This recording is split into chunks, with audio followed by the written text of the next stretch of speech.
bill as well as the triple talaq bill. But one of the constitutional paradigms that we have to understand is whether the bill will lapse or not. So let's take the simple example.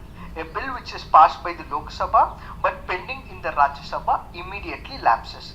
That is the prime reason citizenship bill as well as the triple talaq bills will lapse. However, a bill pending in the Rajya Sabha but not passed by the Lok Sabha does not lapse. So what it means is, let's say there is a bill which is introduced in the Rajya Sabha and this bill is pending in the Rajya Sabha itself.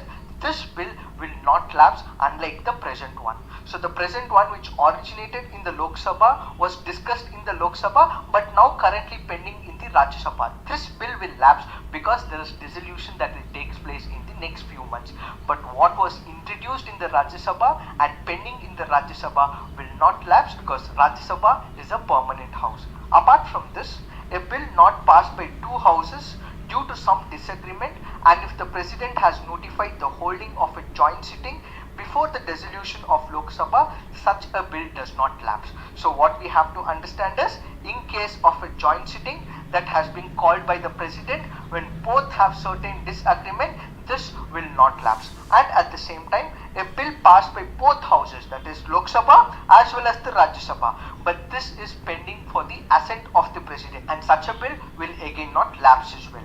Another important point is, a bill passed by both houses but returned by the president for consideration of houses, that bill will also not lapse. So this is the constitutional paradigm that we have to understand in reference to this article.